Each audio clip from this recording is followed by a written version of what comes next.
Sí, licenciada, buenas Sí, tardes. licenciado. Fuerte Sí, y claro, licenciada, buenas licenciado. tardes. Buenas Sí, tardes. licenciado, Vamos sí, a señor. continuar con la clase del día de hoy, retomando un poco los temas que hemos visto.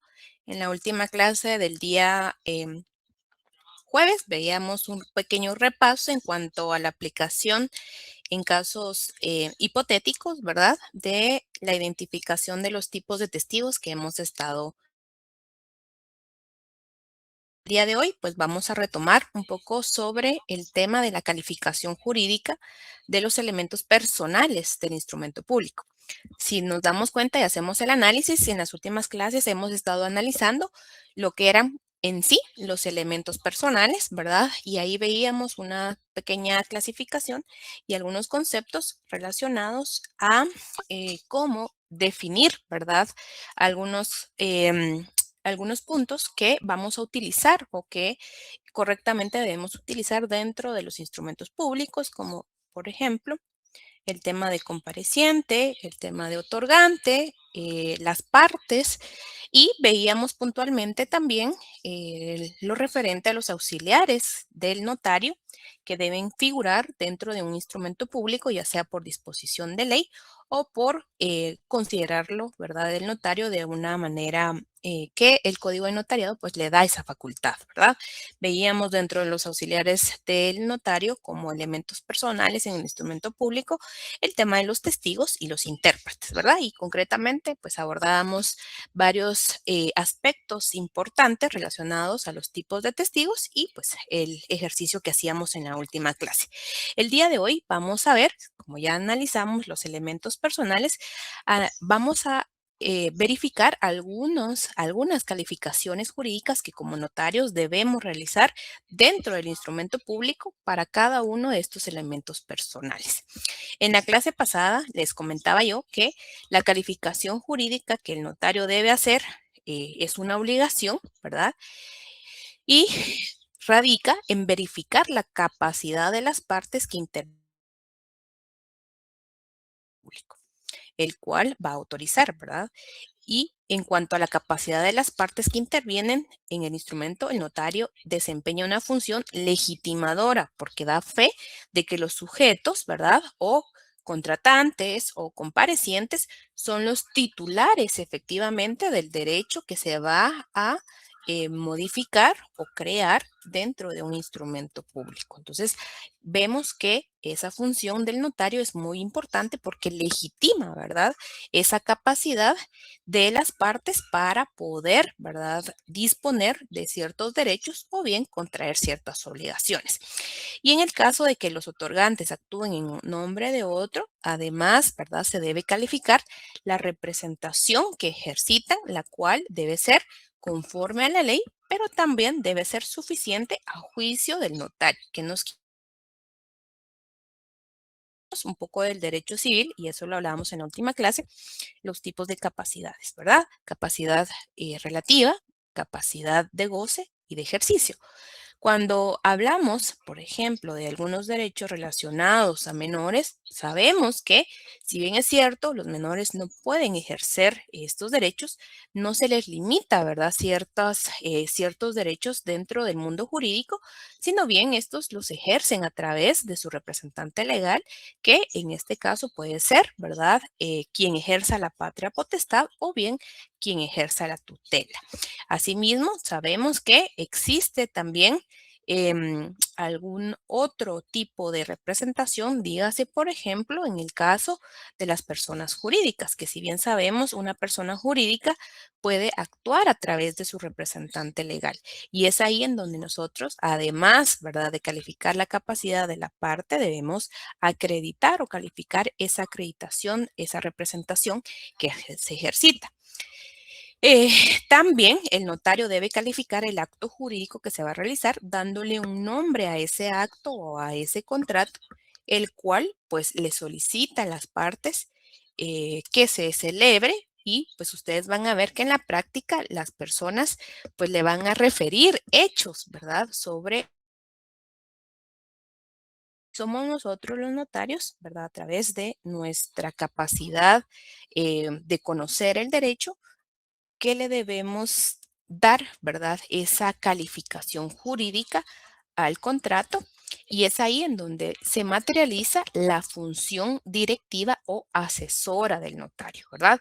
Nosotros como notarios somos los que debemos asesorar a nuestros representados o a los clientes, ¿verdad? Cuando acudan a nosotros exponiéndonos ciertos hechos, y ellos van a referir, ¿verdad?, estos hechos y la necesidad que tienen. Y es entonces donde nosotros debemos ajustar esas necesidades dando una calificación jurídica a través de la dirección que ejercemos como asesores, ¿verdad?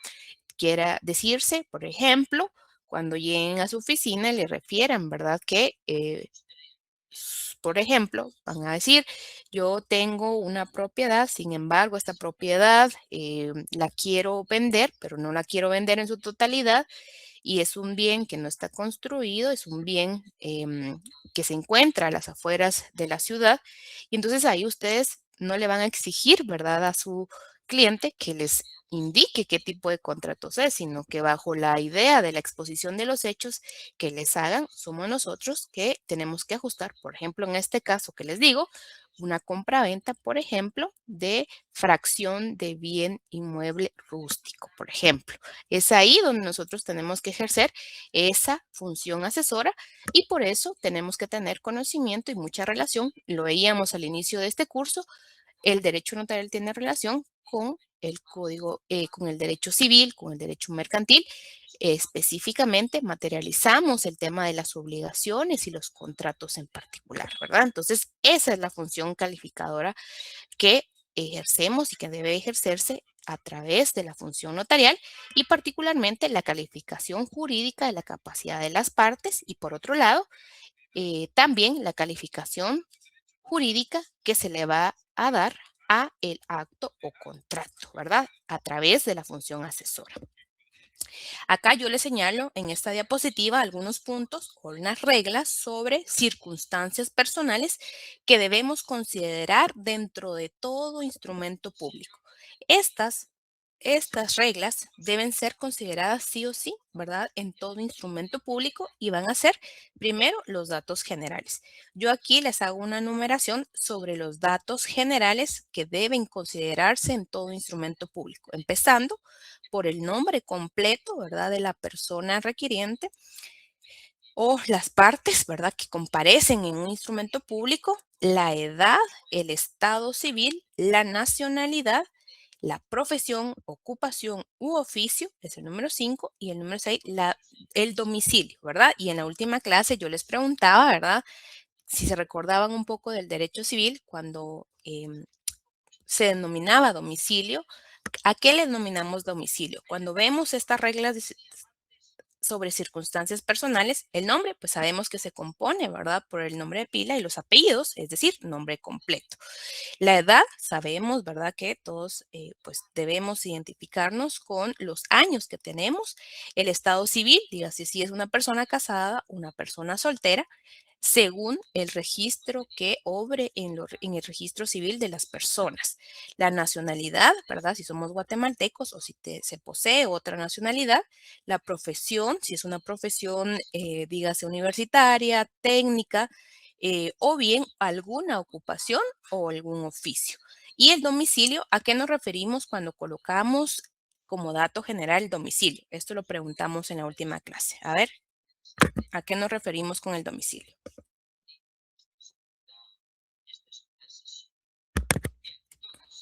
A ver, compañeros, compañeras, ¿a qué nos referimos con el domicilio?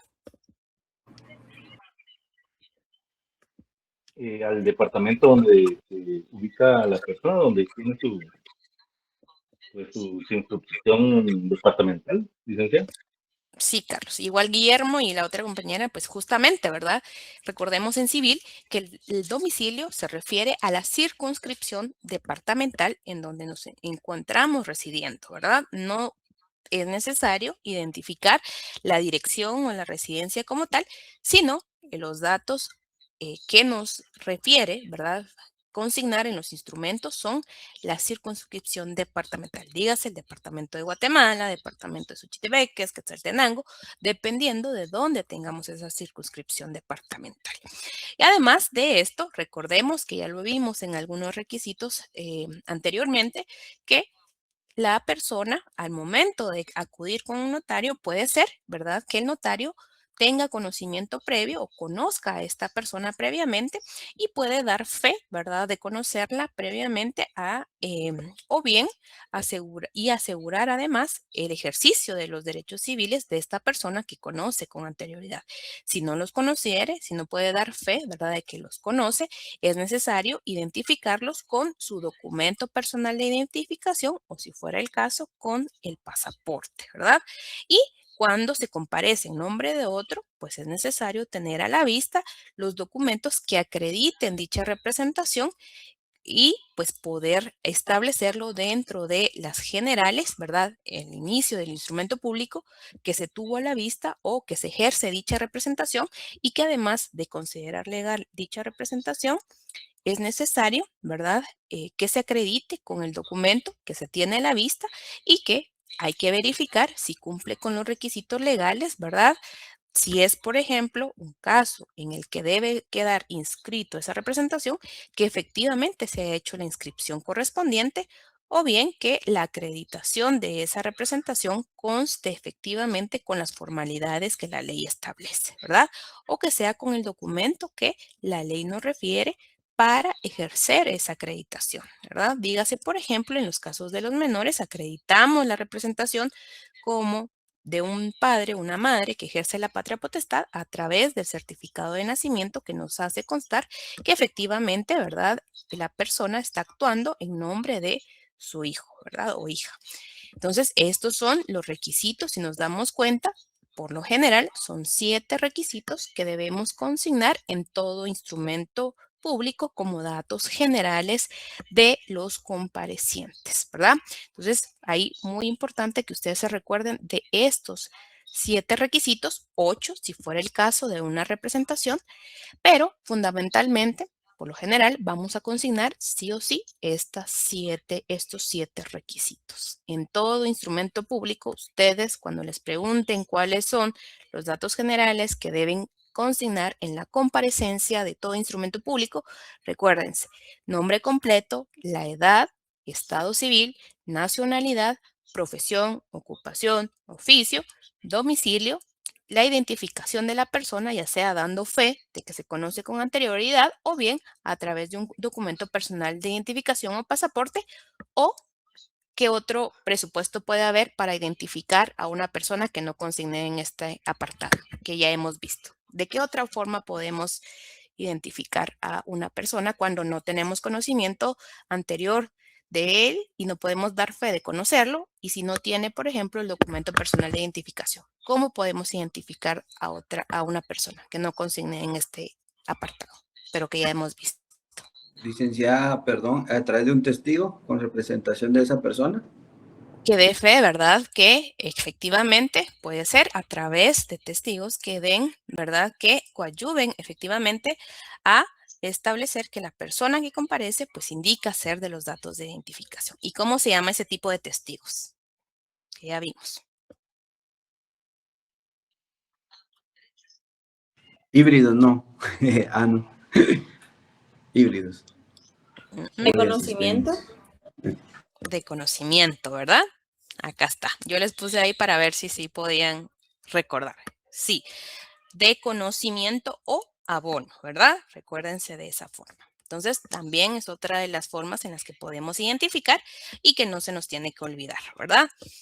Bueno, además de estos requisitos o circunstancias que debemos ver en todo instrumento, son circunstancias personales, como son los datos generales.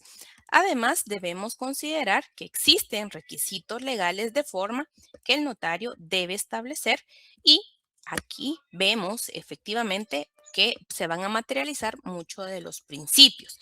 Primero, les coloco yo acá que existen requisitos legales de forma en la redacción y autorización del instrumento que deben cumplir ciertos requisitos legales. Primero, recordemos que como notario no se puede actuar, ¿verdad?, a instancia voluntaria, sino debe ser siempre de forma requerida por las partes. Es decir, aquí se configura el principio de rogación y esto lo debemos hacer ver dentro de los instrumentos públicos.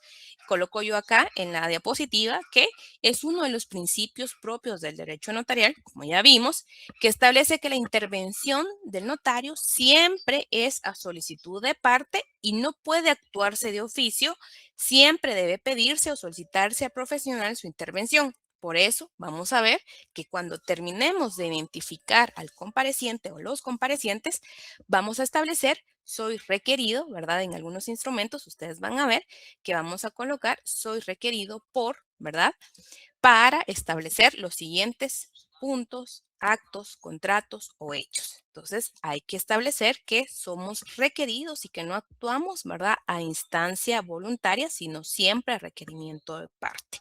Otro de los requisitos es que el notario debe hallarse competente para poder realizar o autorizar, mejor dicho, el acto contrato del cual pues nos requiere, ¿verdad?, la parte. Y a esto nos referimos que además el notario debe cumplir con ciertas habilidades, ¿verdad? También hallarse en el ejercicio de la profesión y no tener ningún impedimento, ¿verdad?, para poder ejercer, no estar inhabilitado y además ser colegiado activo. Recordemos que en el sistema guatemalteco, nosotros al momento de graduarnos, pues sacamos no solo una licenciatura, sino también los grados académicos, un grado académico de licenciatura, pero también los títulos de abogados y notarios, ¿verdad? Entonces, es una responsabilidad como abogados y notarios, además del registro correspondiente en la Corte Suprema de Justicia, que nos habilita el ejercicio del notariado, pues ser colegiados activos. Recordemos que nosotros pues estamos adscritos a un gremio, el cual, ¿verdad?, configura o confluye ambas profesiones, que es el tema de colegiación como abogados y notarios. Entonces, la obligación de colegiado también aplica, ¿verdad?, para el ejercicio del notariado. Entonces, esas son algunas de las competencias que como notarios debemos poseer previamente a autorizar un acto o un contrato. Entonces, la competencia del notario es muy importante y recordemos, como les indico, que debe ser hábil en el ejercicio, no tener ningún impedimento, como lo vimos o como ustedes también ya lo vieron, y también no estar inhabilitado ni tener ninguna prohibición del ejercicio. Vamos a ver más adelante cuáles son algunos de los actos en el que nosotros podemos incurrir para estar inhabilitados o que nos generen prohibición de ejercicio. Y además, súper importante, ser colegiados activos. Otro de los requisitos legales es que el acto que nosotros vayamos a autorizar y del cual nos están requiriendo nuestra intervención debe ser un acto lícito, es decir, un contrato o un acto que no carezca de nulidad y aparte que no sea contrario, ¿verdad?, a la ley. Y en este sentido, nosotros como notarios, además de calificar, ¿verdad?, las circunstancias personales de los comparecientes, también tenemos que calificar y velar por que lo que nos requieran sea un objeto lícito y en ningún caso debemos autorizar un acto o un contrato que sea contrario a la ley. ¿Por qué? Porque además puede de ser nulo y que no se cumpla con los requisitos formales, también puede generar, ¿verdad?, algún efecto contrario al orden público y hasta nos puede llevar a algún tipo de responsabilidad, ¿verdad? Entonces, recordemos que nosotros tenemos justamente lo que les mencionaba anteriormente, la obligación no solo de calificar los elementos de la capacidad de las partes, sino también calificar el acto jurídico y en este sentido debemos analizar que el acto jurídico que se nos solicita que autoricemos o que en el que intervengamos, pues sea un acto lícito, ¿verdad? Además, tenemos que entender que existe otro de los principios que deben configurarse en todo instrumento público y es el tema de la unidad del acto. ¿A qué nos referimos con unidad del acto? Vamos a ver, recordemos esos principios que veíamos al inicio. ¿A qué nos referimos con unidad del acto? Y las partes deben estar presentes, o sea, el notario y las partes deben estar presentes a la hora de redactar el documento. ¿Será unidad del acto o inmediación? Ese que me está diciendo Stephanie. No, eso es inmediación. Guillermo. El de unidad de acto se refiere a que todo debe realizarse en un mismo acto, licenciada, que no se debe de hacer como, por así decirlo, por partes. Exacto, ¿verdad? Y vamos a ver que en los instrumentos públicos, ¿verdad? Por eso consignamos una fecha y en algunos casos hora de inicio del instrumento público y colocamos, ¿verdad? La finalización de dicho instrumento público. ¿Por qué creen ustedes que se coloca fecha de inicio y en algunos casos hora? ¿Y por qué también tenemos que señalar la finalización de ese instrumento público? Justamente por este principio de unidad del acto que nos establece que no es lógico ni legal que un instrumento sea firmado por una de los otorgantes en un momento y el siguiente, ¿verdad? O el otro otorgante en otro momento, sino más bien es un requisito esencial y legal, ¿verdad? Y se requiere de este requisito de legalidad que todas las partes comparezcan y estén presentes, unido con el principio que decía Stephanie de inmediación, que verifiquen, ¿verdad?, la autorización, que estén presentes, pero que también todo se realice en un mismo acto, teniendo para ello un inicio, una fecha, una hora en algunos casos, y señalando la finalización de este acto a manera de respetar justamente este principio de unidad del acto, ¿verdad? Porque puede dar, de no hacerlo, de no hacerlo de esta manera, puede suscitar algún vicio en el que las partes o una de las partes no esté bien enterado de lo que se consigna en el instrumento público y puede provenir o puede derivar, ¿verdad? Posteriormente, un acto de nulidad, ¿verdad? Entonces, por eso es muy importante que todo instrumento público sea realizado en un solo acto, ¿verdad? Con una fecha de inicio y con una hora y con la fecha de finalización que debe ser en el mismo acto, ¿verdad? No importando el tiempo que se tarde, sino más bien debe ser en el mismo.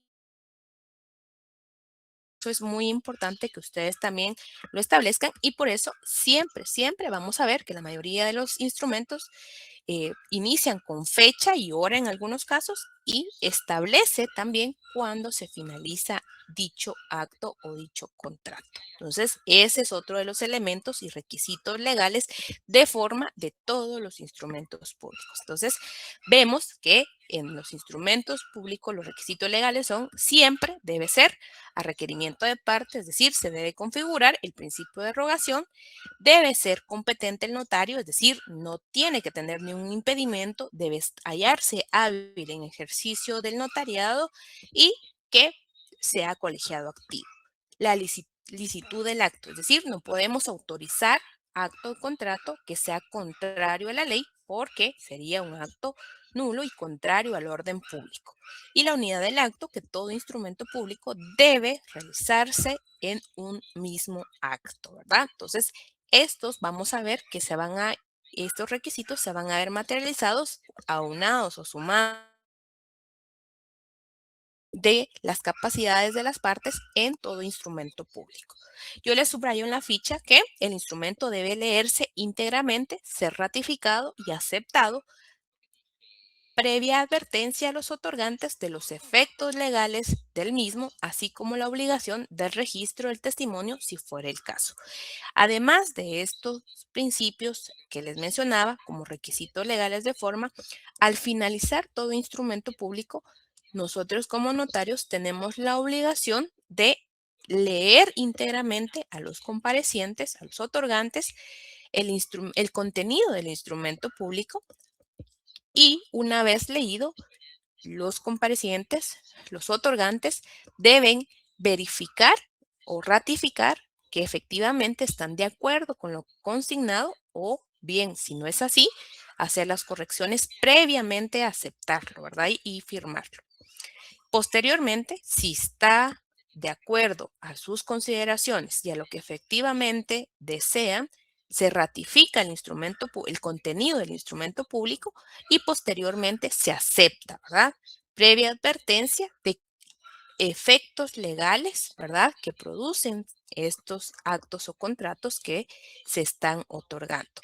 Y finalmente, si fuera el caso, en algunos instrumentos públicos que vamos a ver, la obligación de registrarlo también debe hacérsele ver a los otorgantes porque es una obligación que se debe consignar bajo apercibimiento de responsabilidad de no hacerlo, pues en algunos casos, algunos instrumentos públicos no surten efectos si no están inscritos. Entonces, esas son cuestiones que también nosotros debemos consignar en los instrumentos públicos al finalizar, que efectivamente se leyó íntegramente el contenido a los otorgantes, se ratificó, quienes ratifican y aceptan y que además se les hace ver los efectos legales y en su caso, cuando así correspondan, la obligación de registrar dichos instrumentos públicos, ¿verdad? Y posteriormente debe materializarse la aceptación a través de la firma del instrumento público por parte de los otorgantes y en su caso de los comparecientes, y si alguno de ellos no puede firmar o no supiera hacerlo, va a dejar la impresión digital del dedo pulgar derecho u otro que especifique el notario y firmará a su ruego un testigo, que eso ya lo vimos, ¿verdad? Y por último, la autorización del instrumento con la firma del notario precedido de la palabra ante mí, ¿verdad? Esto es muy importante porque esta es la configuración de la autorización que se está haciendo por parte del notario del instrumento público, ¿verdad? Entonces, esto es muy importante y vamos a ver más adelante que si no consignamos, ¿verdad? La autorización dependiendo del acto que se trate, ante mí, en muchos casos, en muchos registros, puede surgir, ¿verdad?, algún previo por no consignar esta autorización de forma correcta. Entonces, es muy importante que nosotros verifiquemos la aceptación a través de las firmas de los otorgantes, y en su caso comparecientes, sino también la efectiva autorización del instrumento a través de la firma del notario previamente registrada precedida de la palabra ante mí. Y en algunos casos, vamos a ver en qué casos esta palabra va a cambiar por otra que es por mí y ante mí. Pero sí, en la mayoría de casos, la palabra va a ser ante mí porque la relación de hechos que se hace constar es la referida por los otorgantes y comparecientes, a excepción de algunos actos que el notario autoriza que establece o que efectivamente tiene alguna intervención y que por eso se coloca por mí y ante mí, que vamos a ver más adelante cuáles son esos casos. Salomé. Sí, licenciada, yo tenía la duda, por ejemplo, para los instrumentos públicos, en el caso de cuando son personas que se encuentran en el extranjero y por X de motivo no pueden viajar y, por ejemplo, realizan una carta poder o un mandato hacia otra persona. En ese caso, ¿qué se hace? Ya que obviamente la persona que está en el extranjero no puede estar presente durante la redacción de los instrumentos. Sí, vamos a ver, Salomé, más adelante la función notarial en el extranjero y justamente en Guatemala va a cubrir efectos aquellos mandatos siempre y cuando cumplan con las formalidades legales que establece nuestro Código de Notariado. Vamos a ver que en su caso, en este caso en particular, cuando se tiene alguna función del notario, ya sea guatemalteco o extranjero, en la autorización de algún instrumento que posteriormente se debe protocolizar, ¿verdad? Y a través de esta protocolización es que puede surtir sus efectos en Guatemala, dependiendo del caso. Por ejemplo, si es un mandato, se debe inscribir, ¿verdad? Pero vamos a ver, Salomé, cuáles son esas formalidades esenciales y cuál es la función, ya sea del notario en el extranjero o bien la adecuación de un instrumento público que se autoriza por un notario extranjero, pero que debe cubrir efectos en Guatemala. Todo eso lo vamos a ver más adelante, ¿sí? De Gracias, momento, licenciada. vamos a ver, entonces, estamos hablando de los requisitos generales de forma de todo instrumento público, ¿sí? Ya vimos las capacidades de las partes, las reglas sobre las circunstancias personales, cuáles son los datos que deben ir sí o sí en todo instrumento público.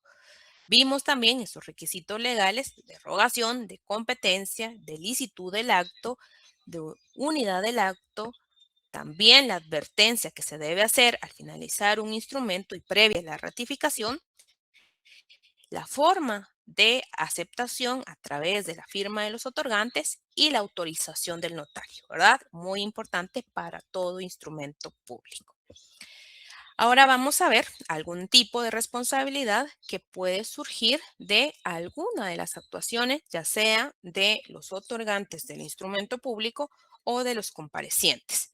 En la última clase yo les señalaba que, como vimos, existe la posibilidad de que no solo comparezcan en el instrumento público las personas que ejercitan el derecho o que van a adquirir una obligación como otorgantes y adquirientes, sino también puede haber el caso de que exista otras personas que intervengan, como lo son los comparecientes, y estas partes, en particular los testigos, deben actuar también con debida formalidad y con ciertas características que, de no hacerlo, como vimos, quienes tienen prohibición y quienes son hábiles para figurar como testigos en el instrumento público, pero también vemos que en cuanto a las responsabilidades de los testigos, el artículo 157 del Código Procesal Civil y Mercantil establece que puede tener indicios de que no sea de forma veraz, el juez o nosotros como notarios podemos advertir y certificar lo conducente para remitirlo al tribunal que corresponda para algún efecto legal, ¿verdad? Porque recordemos que cuando existan testigos, también existe una responsabilidad de poder ejercer esta función de forma legítima. Asimismo, el artículo 459 del Código Penal establece que comete perjurio quien ante autoridad competente jurare verdad y faltare a ella con malicia. El testigo responsable será sancionado con prisión de 6 meses a 3 años y multa de 50,000 quetzales. Entonces, también tenemos que hacer las advertencias, ¿verdad? En el caso en donde la ley establezca la intervención de testigos.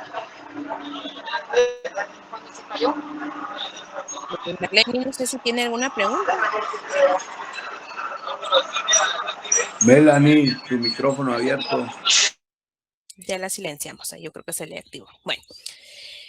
Entonces, pues tenemos que establecer también que la actuación de los testigos en aquellos instrumentos en donde así se requiera debe tener algún tipo de responsabilidad y si faltaren a esa responsabilidad, pues incurrirán en alguna responsabilidad no solo civil, sino también penal. Y asimismo, nosotros como notarios, si no verificamos estos requisitos, tanto de capacidad, las reglas y circunstancias de las personales, así como los requisitos legales de forma, podemos incurrir en ciertas responsabilidades, no solo responsabilidad civil, sino también responsabilidad penal, responsabilidad administrativa. Vamos a ver cuándo la función del notario puede generar cierta responsabilidad civil. La responsabilidad civil tiene por finalidad reparar, ¿verdad?, las consecuencias injustas de una conducta contraria a derecho o bien reparar un daño causado sin culpa, pero que la ley pone a cargo del autor material de este daño. Y esto es lo que nos refiere específicamente el artículo 35 del Código de Notariado. Alguien que me haga favor de leer el artículo 35, por favor, y subrayen ese artículo, por favor, y le colocamos responsabilidad civil del notario. Alguien que lea el artículo 35, por favor. Licenciada. Adelante, Josué. Para que proceda la responsabilidad civil de daños y perjuicios contra el notario por nulidad del instrumento, es necesario que haya sido citado y oído en el juicio respectivo en lo que concierne concerniente a la causa de nulidad. Ustedes, acá es necesario que recordemos y hagamos un breve repaso de lo que veían ustedes en Derecho Civil 4, ¿verdad? ¿Se acuerdan ustedes que veíamos en Derecho Civil que existen actos, si ustedes se recordarán, de la clase de nulidad que refiere nuestro Código Civil, tanto nulidad absoluta como nulidad relativa? ¿Alguien se recuerda cuándo estamos en un caso de nulidad absoluta y cuándo estamos en casos de nulidad relativa?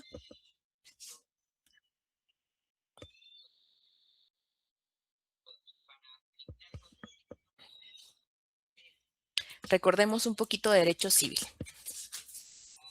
Lidia, ¿puede repetir la pregunta? Disculpe. ¿Cuándo estamos en un acto nulo y cuándo estamos en un acto anulable? O si quieren, de esa manera, nulidad absoluta y nulidad relativa. En la nulidad relativa es cuando es algún dato de forma, Lidia. Y el otro cuando puede hacer que la persona no sepa leer o escribir y se le tomó como parte del acto. Luis. Ligda, capítulo séptimo de la nulidad, artículo 1301. Excelente. ¿Qué dice el artículo Eh, 1301 del Hay Código nulidad Civil? absoluta en un negocio jurídico cuando su objeto sea contrario al orden público, contrario a las leyes prohibitivas expresas, y por la ausencia o no concurrencia de los requisitos esenciales para su existencia. Los negocios que adolecen de nulidad absoluta no producen efecto ni son revalidables por confirmación. Excelente. Entonces, en ese caso, justamente, acá vamos a poner en este aspecto, Stephanie, sí, Licenciada, disculpe, ¿qué artículo leyó el compañero? 1301, y justamente en el artículo 35, donde dice nulidad del instrumento, subrayen esa parte y hagan el llamado al artículo 1301 del Código Civil. Coloquen ahí la anotación en donde dice por nulidad del instrumento, subrayan esa parte y le colocan ver artículo 1301, que justamente como lo refiere el compañero Luis, el artículo 1301 del Código Civil establece nulidad absoluta en el negocio jurídico cuando el objeto sea. Y ahí es en donde vemos que si nosotros como notarios no observamos estos requisitos legales de forma que les establezco yo previamente, que es, por ejemplo, la licitud del acto, vamos a incurrir en nulidad absoluta. Es decir, el acto o contrato pues va a carecer, ¿verdad?, de nulidad absoluta y por tanto no pueden hacer a la vida jurídica, ¿verdad? Pero además de que no nace a la vida jurídica, también nosotros como notarios podemos incurrir, ¿verdad?, en alguna responsabilidad civil, y es lo que nos refiere el artículo 35. Para que proceda la responsabilidad civil de daños y perjuicios contra el notario por nulidad del instrumento, es decir, si nosotros como notarios no observamos los requisitos legales, las reglas sobre circunstancias personales, la calificación jurídica, que son requisitos esenciales en todo instrumento público, o bien no configuramos los requisitos legales, por ejemplo, de competencia y autorizamos un instrumento estando inhabilitados, podemos, ¿verdad?, incurrir en que el instrumento, aun cuando sea lícito, por ejemplo, pero nosotros no estamos en la calidad de hábiles o ser colegiados activos y autorizamos instrumento, la otra parte, ¿verdad?, o alguna de las partes puede declarar o solicitar la nulidad de ese acto. O bien, si no observamos las reglas esenciales sobre las circunstancias personales, puede recaer en el acto o instrumento que autorizamos en nulidad, y eso le puede causar daños y perjuicios afectada por la nulidad de ese acto. Y el Código de Notariado en su artículo 35 nos establece que para reclamar daños y perjuicios contra el notario por nulidad del instrumento, es necesario que haya sido citado o oído en juicio respectivo en lo concerniente a la causa de la nulidad. Y ahí les pregunto, ¿qué juicio corresponde para requerir daños y perjuicios derivado de la nulidad de un instrumento público por inobservancia de los requisitos legales? A ver, ¿quién me dice qué juicio, viendo ya ustedes ya pasaron derecho procesal, qué juicio corresponde en este caso para la reclamación de daños y perjuicios por la nulidad de un instrumento público? A ver.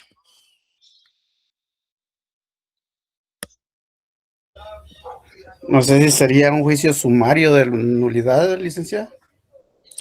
Para el reclamo de daños y perjuicios derivado a la nulidad. Recordemos que aquí hay dos supuestos.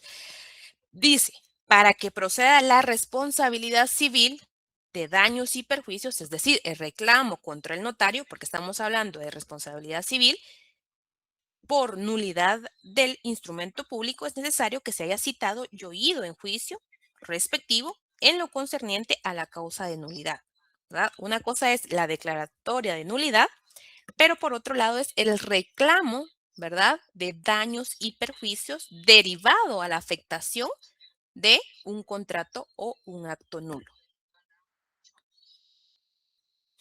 Entonces, ¿cuál sería la vía procesal o cuál sería ese juicio que debemos seguir para reclamar daños y perjuicios? Marco Tulio. Buenas tardes, licenciada. Creo que es un juicio ordinario. Así es, perfecto, ¿verdad? Un juicio ordinario de responsabilidad civil por daños y perjuicios, y ahí ustedes ya saben que los juicios ordinarios son innominados derivado a la nulidad del instrumento público, ¿verdad? Entonces ahí, muy importante que la vía, recuérdense, para reclamo de daños y perjuicios es la vía ordinaria, ¿sí? Vía ordinaria, entonces ahí donde dice juicio respectivo, pues ustedes ya saben que van a colocar juicio ordinario. Ahora yo les pregunto, alguien que le dé lectura al artículo 1673 del Código Civil. 1673, que es una anotación que también vamos a hacer en este artículo.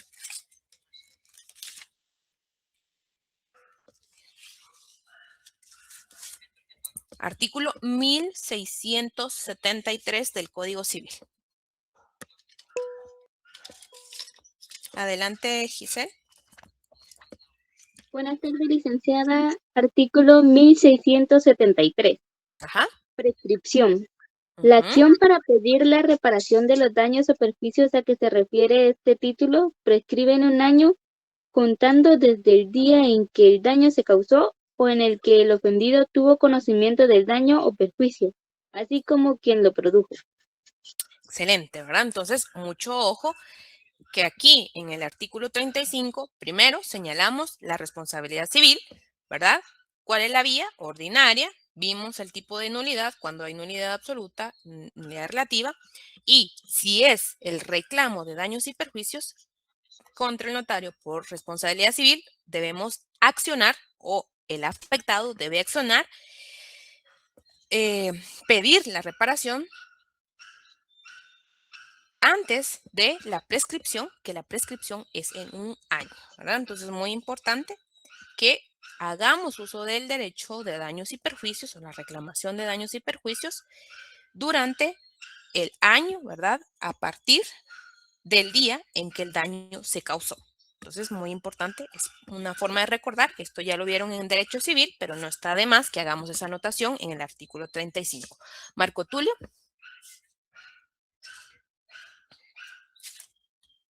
Marco Tulio, No, sé si licenciada, tiene... dejé levantada la manita. Entonces, ahí en el artículo 35 ya hicimos la anotación, ¿verdad? Primero, responsabilidad civil. Segundo, daños y perjuicios, ya saben ustedes, la vía ordinaria, pero hay que ejercer este derecho antes de la prescripción y la prescripción es de un año según el artículo 1673. Entonces ahí hacemos la anotación no solo del artículo referente a la nulidad que leyó el compañero, que es el artículo 1301, sino además el artículo 1673 y el artículo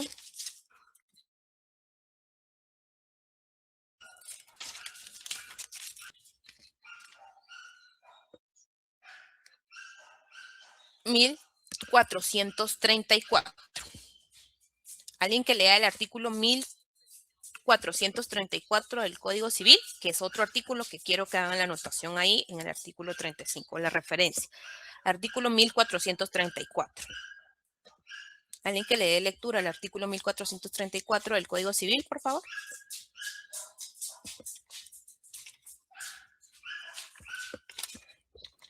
Buenas tardes, licenciada. Adelante, compañera. Artículo 1434. Los daños que consisten en las pérdidas que el acreedor sufre en su patrimonio y los perjuicios que son las ganancias lícitas que deja de percibir deben ser consecuencia inmediata y directa de la contravención, ya sea que se hayan causado o que sea necesariamente deban causarse. Entonces ahí, ¿por qué ponemos esto? Para saber, ¿verdad? ¿Qué abarca el tema de los daños y qué abarca el tema de los perjuicios, ¿verdad? Entonces, por eso también hacemos ahí el llamado del artículo 1434, la vía, vuelvo a decir, juicio respectivo, juicio ordinario, y el tema de la prescripción para accionar mediante la responsabilidad civil de algún notario de un año antes de su prescripción, ¿verdad? Entonces, hacemos esas anotaciones en el artículo 35 referente a la responsabilidad que puede generar la inobservancia, ¿verdad? De los requisitos no solo de la calificación jurídica, de los requisitos esenciales sobre las circunstancias personales y los requisitos de forma, ¿verdad? Entonces, ahí es en donde radica la importancia, ¿verdad? De que ustedes como futuros notarios conozcan y sepan las reglas y que las apliquen, porque de no hacerlo, ya vimos que podemos incurrir en responsabilidad civil, pero también podemos incurrir en otro tipo de responsabilidades como la responsabilidad penal. Y esta se da cuando el notario, en el ejercicio de la función pública, ¿verdad?, comete un delito, ya que si llega a cometer un delito como una persona común, ¿verdad?, pues si recae en acciones idóneas a través del ejercicio de la función notarial, recae en ciertos tipos penales particulares, como lo son, por ejemplo, ahí les numero ciertos tipos penales en los que ustedes o nosotros como notarios podemos incurrir, como por ejemplo la publicidad indebida, revelación de secreto profesional, caso especial de estafa, falsedad material, falsedad ideológica, supresión, ocultación o destrucción de documentos, revelación de secretos, violación de sellos, inobservancia de informalidades en autorización del matrimonio, que son algunos de los tipos penales que como notarios, si no cumplimos a cabalidad de conformidad con la ley, las estipulaciones en la autorización de ciertos instrumentos o faltamos al deber, ¿verdad?, que implica la autorización de estos documentos, podríamos incurrir no solo en responsabilidad civil, sino también nuestro actuar desde la función pública podría enmarcar también en responsabilidad penal. Entonces, ahí es en donde ustedes deben responsabilidad que conlleva el ejercicio del notariado. Entonces, ahí solo les coloco, ¿verdad?, algunos de los delitos que no está de más que ustedes le den lectura, ¿verdad?, a estos tipos penales. Pero por otro lado, también puede existir la responsabilidad administrativa. Solo vamos a tomarnos, ahorita son las 18:39, 2 minutos para la asistencia. Por favor, ahorita van a compartir el link. El título, por favor, va a ser calificación jurídica del elemento personal de los instrumentos públicos. Ahí les coloco en pantalla cuál es el título de la clase del día de hoy. Nos tomamos 2 minutos para la asistencia y volvemos en cuanto termine. Hola, licenciada. Disculpe, ¿podría regresar nuevamente a la diapositiva donde están los delitos que puede incurrir el notario? Sí, Jeffrey, en un momento solo que pasen los 2 minutos, así no me preguntan cuál es el título de la asistencia. Y ahorita se lo coloco nuevamente. Ok, gracias, Nick.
Bueno, vamos a continuar entonces. Ya vimos la responsabilidad civil, hicimos las anotaciones en el artículo 35, un artículo muy importante que ustedes deben tomar en cuenta.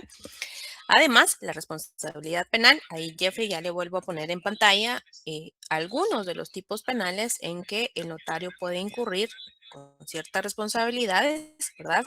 De no contemplar no solo ciertos requisitos, sino faltar, ¿verdad?, a lo que la ley nos establece en cuanto a algunos preceptos, como el tema de la confidencialidad en algunos actos jurídicos de relevancia, como son el caso de los testamentos. También en algunas acciones que si el notario realiza acciones de mala fe, puede perjudicar, ¿verdad?, en cierto ámbito personal a los interesados y incurrir en ciertos delitos, como lo puede ser la falsedad material o la falsedad ideológica, ¿verdad? Entonces, ahí debemos observar que nuestro actuar debe ser, ¿verdad? No solo en observancia de la ley como marco único de actuar de los notarios, sino también debe ser con ética y responsabilidad, ¿verdad? Si no, pues incurriríamos en ciertas responsabilidades penales. Además de las responsabilidades penales, podemos tener otro tipo de responsabilidades que son, por ejemplo, las responsabilidades administrativas, y estas van a ser cuando nosotros podemos incurrir por incumplimiento de deberes que nos atribuyen otras leyes administrativas, no solo el Código de Notariado, sino también otras responsabilidades que podemos nosotros incumplir, por ejemplo, en los casos de pago de impuestos.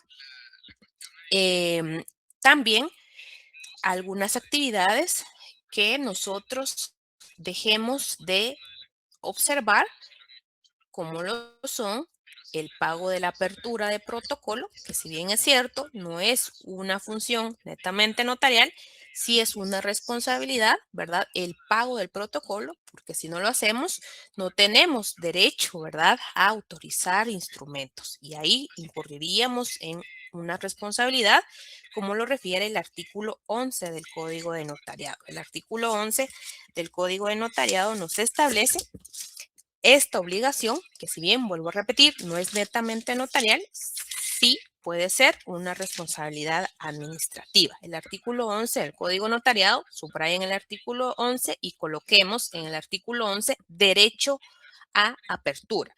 Los notarios pagarán en la tesorería del organismo judicial 50 quetzales cada año por el derecho de apertura de protocolo.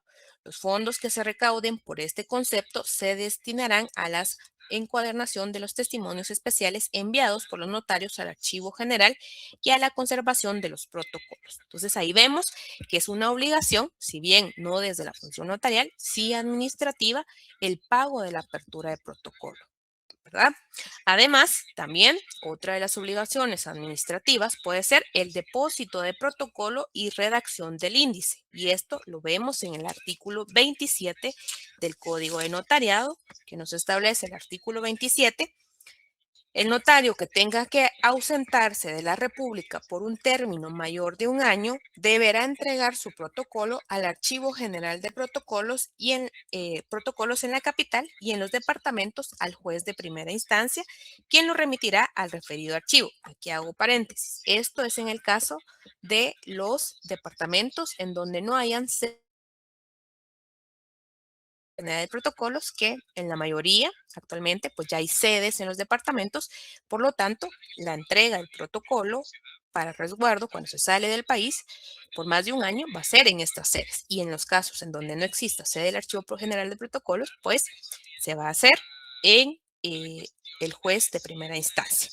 Si la ausencia del notario fuera por un plazo menor, lo depositará en otro notario hábil, debiendo dar aviso firmado y sellado por ambos notarios al director del Archivo General de Protocolos en la capital o a un juez de primera instancia del domicilio del notario cuando no lo tenga en el departamento de Guatemala, quien lo deberá remitir al Archivo General de Protocolos dentro del término de 8 días. El aviso indicará el nombre y dirección del notario en que quede depositado el protocolo. El notario depositario podrá extender testimonios y suministrar a quien lo solicite los informes que le sean requeridos en relación al protocolo depositado. La copia del aviso debidamente sellada por el Archivo General de Protocolos o el juez de primera instancia en su caso será documento suficiente para permitir al notario salir del país.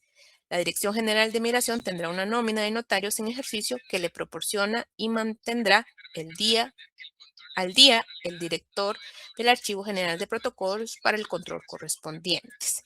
Los protocolos depositarios serán devueltos por requerimiento personal del notario depositante al cesar la causa del depósito. Entonces vemos que esta es una también de las obligaciones administrativas que se tienen del depósito y de los depósitos de los protocolos por ausencia, ya sea por ausencia por más de un año o ausencia temporal del país. Entonces, si no se cumple con esto, también podríamos recurrir o incurrir en responsabilidad administrativa. También existe otro tipo de responsabilidad si incumplimos con el cierre del protocolo y redacción del índice que está regulado en el artículo 12 del se establece en su segundo párrafo. La razón de cierre contendrá la fecha, el número de documento público autorizado, razones de legalización de firmas y actas de protocolación, número de folio de que se compone, observaciones si las hubiere y la firma del notario, ¿verdad? Entonces, aquí también vemos una obligación de cerrar el protocolo durante cada año, ¿verdad?, que finalicemos. Otra de las obligaciones es la entrega de los testimonios especiales regulado en el artículo 66 y 67 del Código de Notariado, extender testimonios a los clientes regulado en el artículo 73 y otra de las responsabilidades en las que podemos incurrir es si no otorgamos los avisos que indica la ley. Y vamos a ver más adelante cuáles son esos avisos que nosotros estamos obligados a remitir al Archivo General de Protocolos cuando entremos a conocer, ¿verdad?, cada uno de los instrumentos que se autorizan dentro del protocolo, ¿sí? Pero en general son estas algunas de las acciones que pueden generar responsabilidad administrativa para el notario de no cumplirse. Entonces, por favor, yo les coloco aquí, ¿verdad?, cada una de las obligaciones que pueden generar responsabilidad administrativa de no cumplirse. Ustedes, por favor, yo les voy a compartir las diapositivas el día de hoy, hacer las anotaciones y darle lectura en su código de notariado a cada una de estas obligaciones, ¿sí?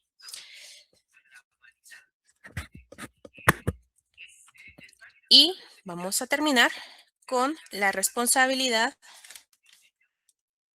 Aquí les coloco administrativa, pero no es responsabilidad administrativa, sino más bien responsabilidad. Aquí en la última es responsabilidad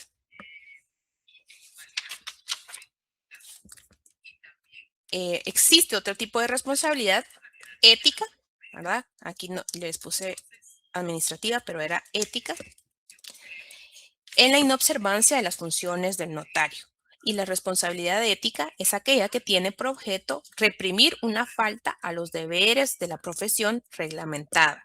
Tiene por fin mantener la disciplina necesaria en el interés moral de la profesión cuyas normas de ejercicio han sido violadas. Las medidas o penas a imponer las establece el Tribunal de Honor del Colegio. El Tribunal de Honor está encargado de velar por el cumplimiento de las normas éticas y de la conducta profesional de todos los agremiados del colegio, ¿verdad?, de abogados y notarios. Como les refería, nuestro sistema, ¿verdad?, de gremio, pues está a través del colegio que pues nos inscribimos no solo como abogados, sino también como notarios. Y el tribunal tiene la responsabilidad, el Tribunal de Honor, de conocer, investigar y resolver los casos relacionados con las faltas a la ética profesional, garantizando que el ejercicio de los derechos se mantengan dentro de los más altos estándares de integridad y responsabilidad.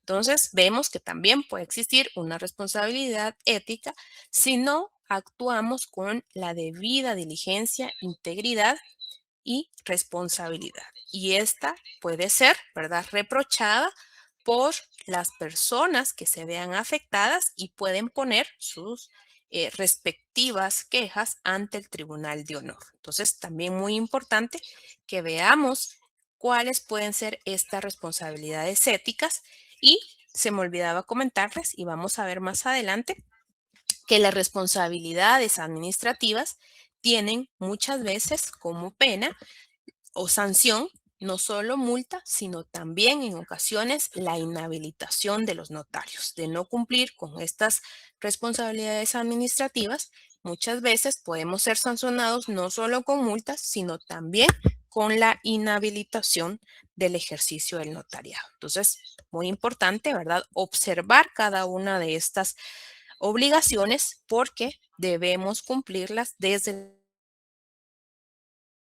dentro de los instrumentos públicos, ¿verdad?, con las características y circunstancias puntuales de cada instrumento público, los requisitos esenciales, sino también, además, debemos observar las obligaciones que nos imponen, ¿verdad?, otras leyes y desde otros aspectos la función notarial.